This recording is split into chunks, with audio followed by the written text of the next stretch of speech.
Swiggity sorty, let's get that booty. What's good, y'all? How y'all doing? Happy late Monday. Yes, my sleep schedule is so bad. We did a 24-hour stream earlier in the week, and it was around, what was that, Saturday? New Year's Eve. We did a 24-hour stream. Okay, to catch y'all up around the 18-hour mark. Everybody celebrates and shoots guns in the air, you know what I mean? So that's how it is. And somebody made a mistake and shot the transformer, and power went out in the whole neighborhood. So yeah, we had picked up where we left off, and we did the last 6 hours. We went strong, and we finished strong. And honestly, I gotta say, my sleep schedule is so screwed. Like, it's terrible. And I'm just now getting up. It's 6 o'clock at night. Oh no. But we finna do this podcast. We finna bang it out. We finna thug it out. We finna get it done. Cause I like to get shit done. Anyway, first thing, foremost, and most inevitably, about that 24-hour stream.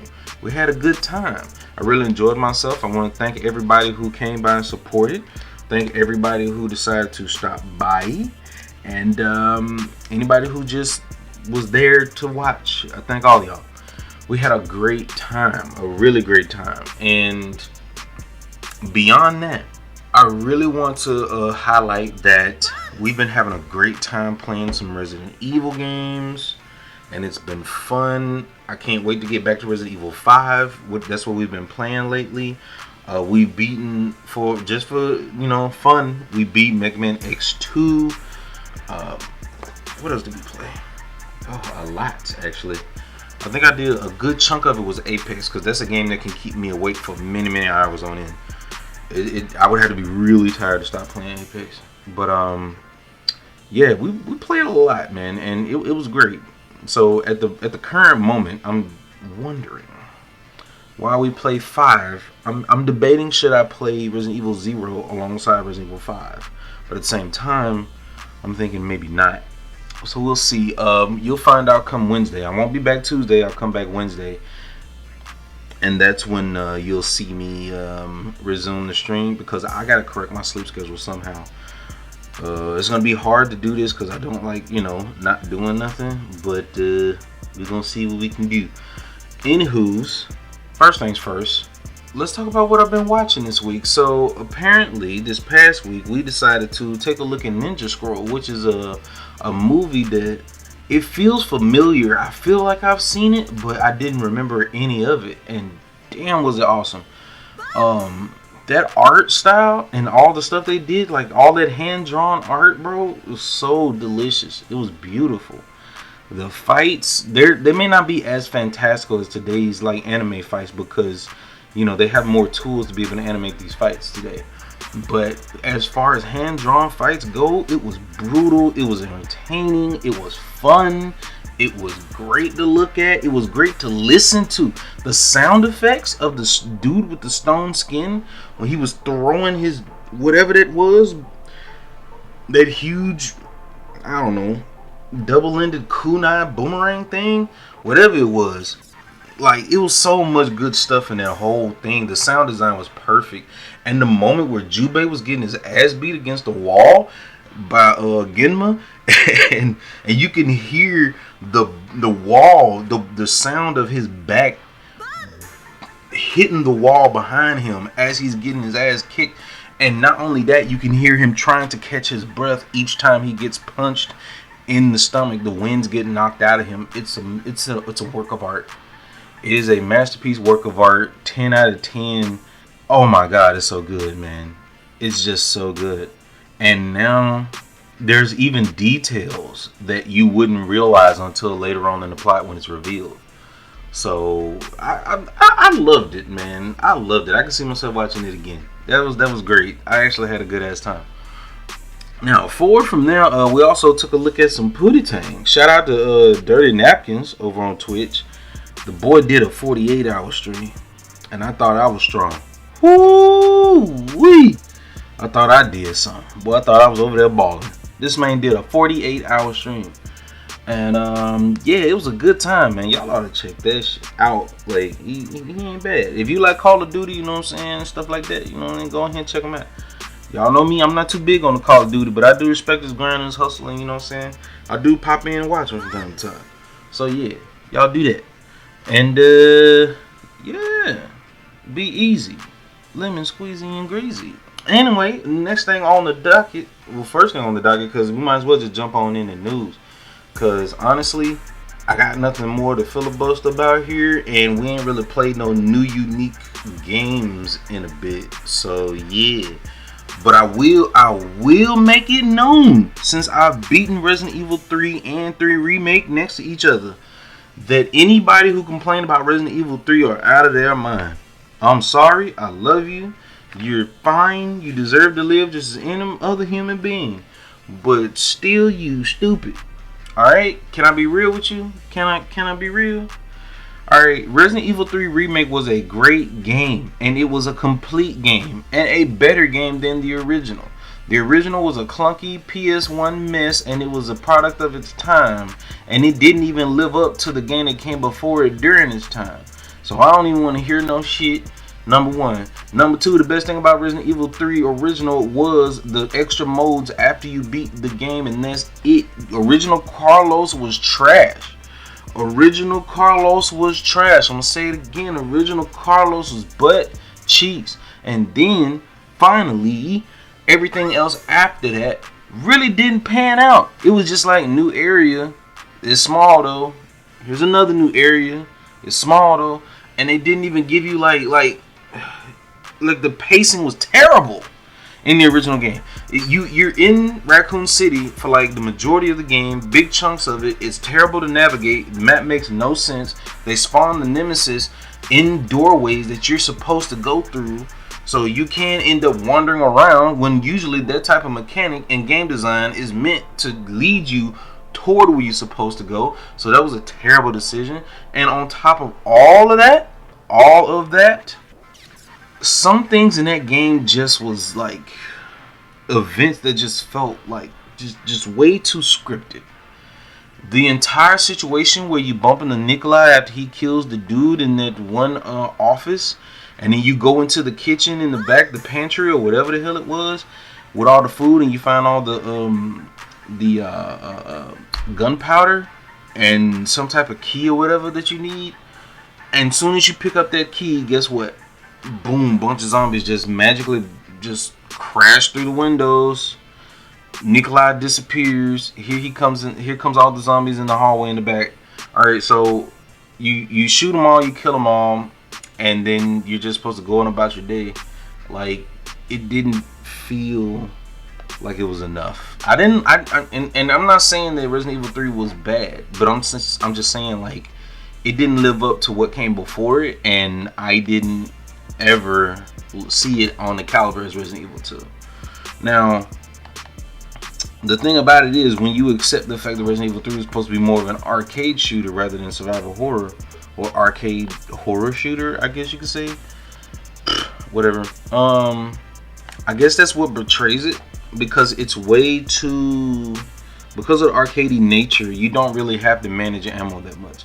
You get so much to the point where most of the mechanics that's implemented, you don't really need that much ammo. Now, I played the remake. In my opinion on the remake is that you really don't have to play the original ever again, unless it's just for nostalgia purposes, or just to, like, you know, comparison, or, you know, if you like retro games in that sense. Because I'm trying to be fair here, because there are PS1 games that are incredibly clunky and just don't play well, and they're just indescribably frustrating, like Blasto. So you just gotta, like, be fair in that sense, because at least 3 is playable and beatable. Now, 3 Remake was amazing. Okay, it was well paced. Each area did not overstay its welcome. They sectioned off each area. Very well done. You don't spend too much time there, so you feel like you're making progress, and you don't get tired of looking at the same places. And as you move forward, you end up interacting with more characters. You interact with more, you know what I'm saying, different environments. You find different zombie types as you move forward. Carlos has his own unique areas, and even then they are great. The sections that used to be retread ground in order to reuse assets in Resident Evil 3, which was like the precinct, the RPD precinct. Well, the thing about it is, in this one, you revisit it, but you don't revisit it just because it's reused assets. You revisit it as Carlos, and it becomes a unique part of his story. And he was the one that used C4 to blow out the wall in the showers, which was originally blown out in 2, which plays directly into the plot of RE2, and it's all amazing. I'm still blown away at how good they did that. So I have to sing praises. Resident Evil 3 was a great experience. Everything about it, even the hospital section. The hospital section was so good with Carlos, and then the retreading of it with Jill. It's great. Everything in it makes sense. It's great game design, and this is another situation with The Last of Us. People don't accept games for what they are or the intention of the developers. They just say game's not good. Based on what metric? What are you judging it up against? What are you comparing it to? What is the bad that you're saying that it is compared to the good? As opposed to what? How is this bad? And I heard someone say it's bad because of how fast you can beat the game. Who cares? Speedrun times? Resident Evil 2 had way higher praise, and it had the same speedrun times. Under an hour. All Resident Evil games are short. The longest one is probably RE1 Remake. And even then, who cares? Buddy, these games were not made to be long form. Until 4 came along, there were no long ass Resident Evil games. And so, no more rants about Resident Evil because we talked about it last week. But I've been playing a lot of RE, and I'm very passionate about this. I think I've said most of the things I just said last week, but I don't care. But anyway, no more talking about the original 3. Now, as far as another thing that we revisited on the stream was I played some more of that Lone Survival DLCs, and I beat the last one that I didn't do, which was Lone Survivor, and we unlocked more, which is dope. So Resident Evil 2 has these extra modes that you can unlock when you beat these challenges, but also Resident Evil 3 Remake has replay value with outfits and skins and things like that, and weapons that you can purchase from points of earning and completing things. But also, which is very completionist friendly as far as I could tell, is give them something to work toward. And Resident Evil 3 Remake also came with a multiplayer, a full-blown multiplayer that's better than Dead by Daylight. So that's interesting. You know what? That's probably what we'll do. We'll try to see. I'm gonna see if I can queue up for some of those at the start of the stream when I come back Wednesday. See if we can play that shit. See how it works. But yeah, I played the beta for it, and it felt like it was much better than Dead by Daylight. I would much prefer an asymmetrical multiplayer horror game that actually requires like shooting skills and stuff like that, and teamwork. You know, on another level. That was dope, and I liked that. So yeah, and next I gotta wonder, I gotta answer, I gotta think about it. Okay. Yeah, RE5. The PC version of RE5 can be a bit clunky. I might switch to controller because it feels weird the way it behaves, but we'll see what we do about that. But for the time being, I'm enjoying myself. It feels nostalgic. It takes me back to when I first played RE5. It feels good. So yeah, that'll be fun. So y'all stop on by and have a good time with that. I gotta be honest. Now, I don't know what else to talk about, so let's jump into the news. Also, Fatal Fury 2. What was real about Fatal Fury 2? I gotta admit that game feels good to play. The only thing is 3-button fighters are weird.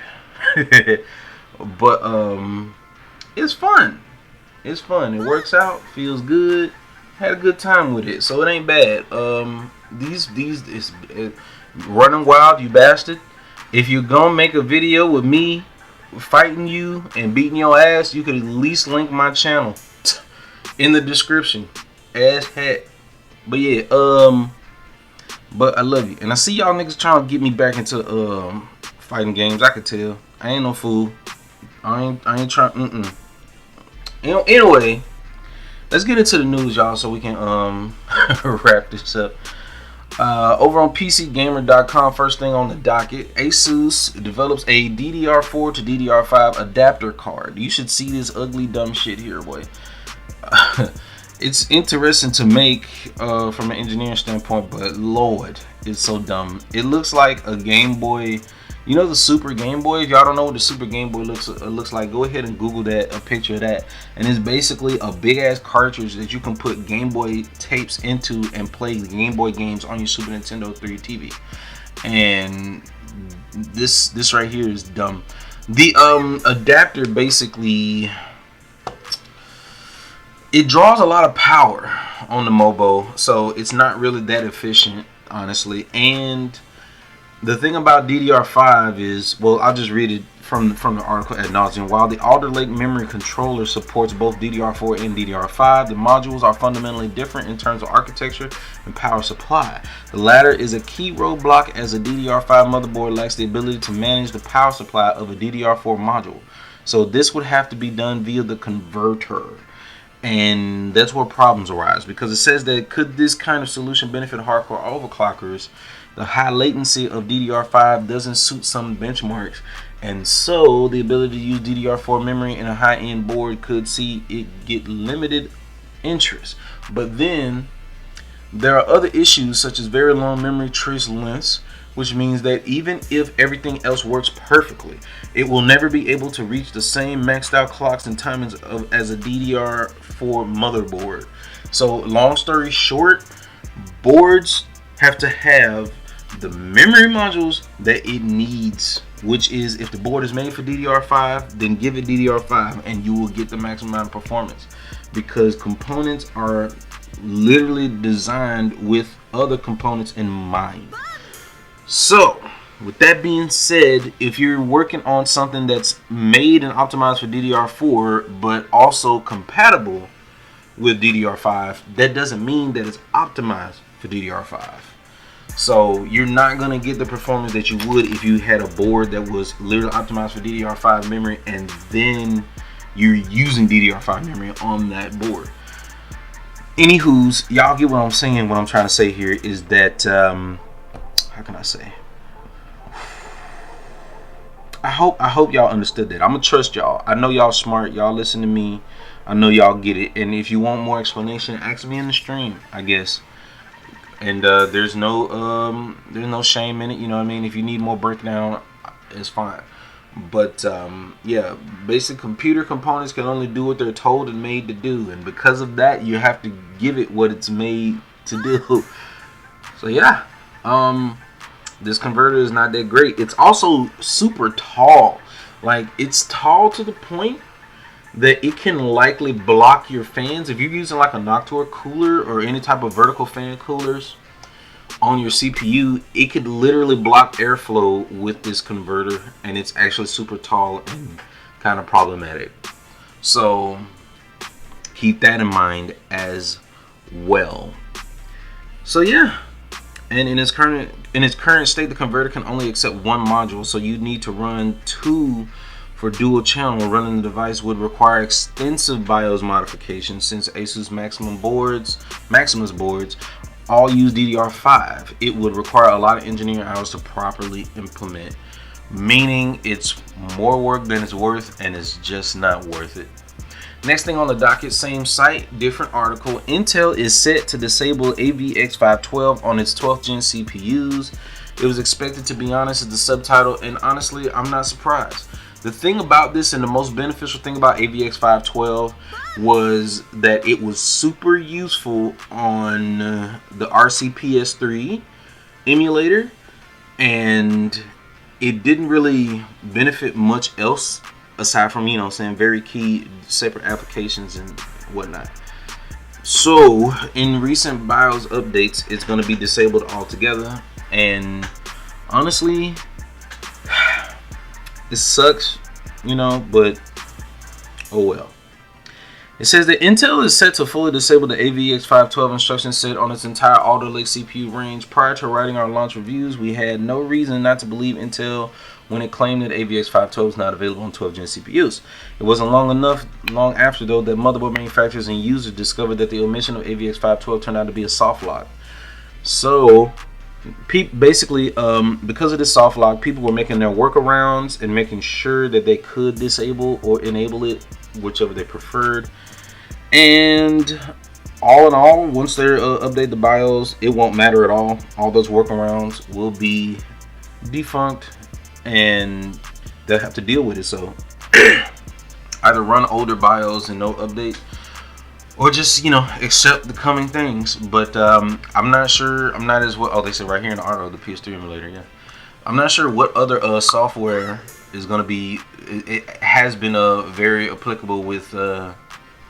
Has made good use of the AVX 512, but honestly, I haven't been following Intel as closely as I used to, because I mean, they've really just been crashing and burning, and it's kind of sad to see. And they've been making some questionable decisions, especially given that they're making. You got Asus over here making adapter cards for memory modules, but they say they're making the adapter cards because there's a shortage in components, and like, but wouldn't it take? I mean, I guess whatever it takes to whatever consists to develop the adapter cards is not the same components, but I just don't know. But anywho's, Destructor.com. Japan 3DS and Wii U direct credit card payments are ending next month, meaning online transactions will not be possible on the Wii U and the 3DS on the 18th. So get ready for that. You will still be able to purchase games by getting a prepaid card out of GameStop or Walmart or wherever, and get an eShop tokens or whatever, blah blah blah. And with that same account that you use, I think it's transferable from Wii U to Switch to 3DS, so you can still load them onto your Switch and buy the games on the Wii U. You should still be able to do so. And yeah, just gonna brush past that. That's everything that you need to know. Nintendo Life Sonic Frontiers was originally planned for a 2021 release, but Sega wanted to brush up the quality. The team has high expectations for it. Basically, to give you out the outline, they're saying that they were frustrated with the fact that in the past they were releasing a new Sonic game every year, but that was problematic because the quality would decrease. I think we mentioned this before a few months ago, and they're acknowledging it even more so forefront. So yeah, Frontiers is basically going to have real AAA funding and a reasonable amount of time for development. And I like that. So this is what we're getting. Apparently that's what they're claiming, and I hope they deliver on that. So yeah, let's see what happens. Damn.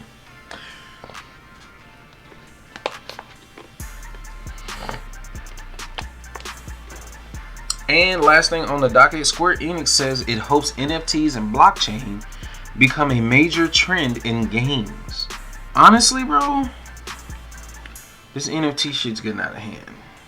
I'm just gonna be real with you, because now that Square Enix has hopped on, it's getting to the point where now you can see where this is gonna go. Where people earning by playing, you're gonna end up with this, like, imagine logging on to a game and you can't like get any upgrade gear because it's all open market, and the market has probably been driven up sky high, and it's just it's terrible. And these things that are being implemented, you're putting it in a place where humans have already found all types of ways to abuse systems when it comes to economics. You're gonna ruin gameplay for a plethora of people who get into the game, and you're gonna ruin the longevity of games as well, it seems, because with the way things go, the only incentive to buy, sell, and trade based on this whole blockchain thing and this minting of items within games is if these items have a necessity. You know what I mean? If it's outside of pure cosmetics, then these things are going to have to be a necessity in order to complete the game, in order to drive people to want to buy them in the first place. So that's going to be another line that's going to end up crossed on the slippery slope if we continue like this. We gotta know that's gonna be a problem. And by that I mean anybody who's ever played an MMO before, imagine if the items that you had to buy from message boards, forums, and shops, online shops, you know what I mean, with in-game gold, but the economy be so screwed that it's like the item that you need in order to progress costs you like 2 million gold, which takes you all of maybe a month to gather. You know what I mean? And now, say that's the only way to get that item. Not just for cosmetic reasons, not just because you want to match up a set, but say that's the only way to get that item. You'd be screwed. And that sucks. I'm not a fan. I'm not a fan, and this is ruining things. This is ruining online. I don't like it. Unless it's used for like some, the only way I can see it implemented proper is if it's used for like a side thing. Like say you're playing Final Fantasy and there's like an actual inner working like economy system within it for like, you know, things that don't affect the main gameplay and completely optional, then fine. But still, I don't want that either, because it's still, like I said, a slippery slope. What one developer would do with honest intentions, another one will rise up and do it for evil intentions. Okay, it's just plain and simple. Just plain and simple. When microtransactions, the DLC and microtransactions was the perfect example. When DLC started to rise in popularity and GTA gave you 2 whole separate extra story modes, characters, voice acting, and everything in the DLC, and then you had other games come out and say, okay, if you want the ending of the game, buy the DLC. This is what I'm getting at. Everybody don't have the same morality when it comes to business, because they say business ain't personal. So with people out here not knowing how to vote for their wallets, and the more casual gamers that gotten into gaming and being completely irresponsible with their wallets in terms of game purchases, it's telling them based on the stats that, oh, okay, they like to buy a bunch of microtransactions. They're not looking at the fact that this person just wanted these wings on their character or this hat. They're looking at the fact that the numbers say that they had upwards of $200 extra to spend on the game, aside from the initial price point in order to purchase the game, which is $60. So they saying that we could squeeze more money out of them as by average, and because of that, y'all keep buying this shit like that, you're gonna keep ruining the industry. Vote with your wallets, y'all. Keep saying it. We're gonna keep saying it. We're gonna keep saying it. Vote with your wallets. Anywho's, that's me going on and off about Quartz and this whole like Square Enix NFT, or Ubisoft and Square Enix. So we're gonna move on from that. I'd rather not talk about NFTs too much unless it's something major, or another, you know, company decides to stupidly join in. So I'm not gonna do that. And all in all, man, I'm just gonna move forward, because everything that's got to do with crypto and NFT is just that whoever gets in early is the only one that wins, and you want the majority of people to enjoy the experience. That's the whole point of video games and the interactivity. You know what I mean? So, man, fuck NFTs. Anyway, y'all, there's been another episode, and I will see you. I'm literally workshopping to see if we can like reformat these this podcast, honestly, because I feel like it needs a facelift. It's not, I think it's not engaging enough. I think it's not enough. I don't know. I can't tell. We might have to transition to a video only content, and instead of just being video on the post. I don't know. We'll have to see. But all in all, for the moment, thank you for listening. I enjoyed you. And always remember the channel motto: intentions are the most important. Actions ain't nothing loud, and words don't mean a damn thing. Y'all take care of yourselves. I need to do the same and take my own advice. And peace. Yep, that's exactly what the cartridge look like. God damn! Jesus! Hey yo! Bro, what the fuck? Hey, yo! Hey, hey, hey, hey, hey.